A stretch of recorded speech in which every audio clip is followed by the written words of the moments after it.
President Biden issues new COVID policy to distract from multiple crises overseas and at home. The Biden administration summer was plagued by multiple crises, from Afghanistan to rising prices to a record-setting influx of migrants at the border. Even legacy media outlets, known for their mostly favorable coverage of President Biden, couldn't avoid covering the constant trickle of bad news from overseas and at home. Democrats, spurred by the deaths of 13 U.S. service members in Afghanistan, even began hammering the president. And as Republicans raked Biden over the coals for having blood on his hands in Afghanistan and leaving Americans stranded, President Biden needed to shift the national discussion away from his botched withdrawal. "This is not about freedom or personal choice," Biden said in an address to the nation about his COVID vaccine mandate this month.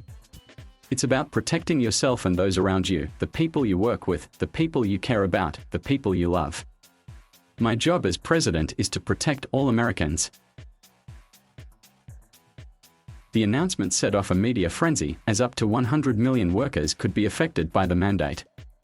Headlines began focusing on how companies and organizations would work to follow the mandate, and how announcements from some organizations saying they would not comply.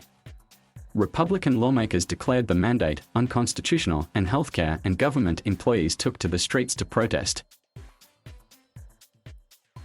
Critics have since sounded off that the mandate was a distraction, with Senator Ted Cruz arguing that the administration wanted to change the national discourse from Afghanistan and subsequently issued this completely illegal and unconstitutional vaccine mandate.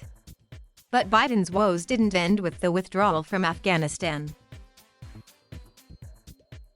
The border crisis soon re-emerged when 14,000 migrants huddled under a bridge in Del Rio, Texas last week. The Pentagon admitted a drone strike killed 10 civilians in Afghanistan, and not ISIS terrorists. France pulled its ambassador to the U.S. from Washington, D.C. News broke that the nation's top-ranking military officer, General Mark Milley, reportedly gave assurances to China that America would not strike the country during the Trump administration, and there's been confusion over Biden's coronavirus booster campaign.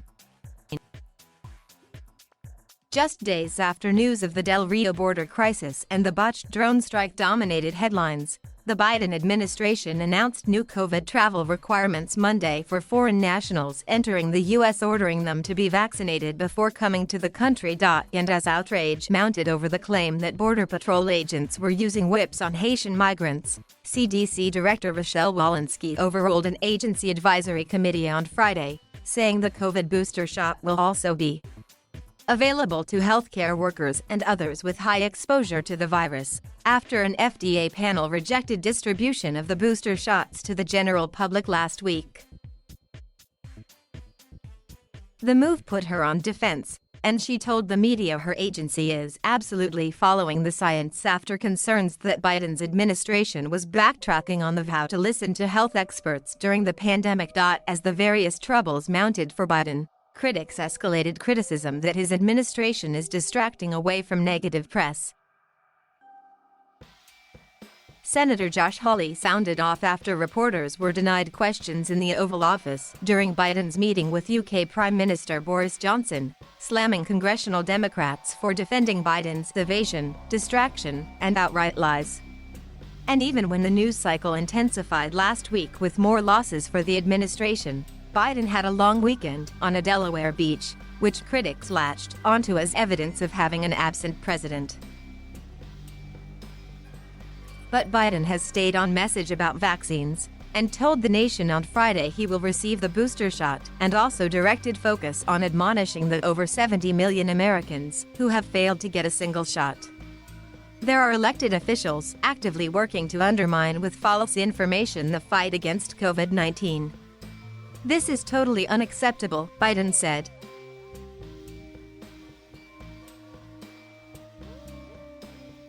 Thank you for watching.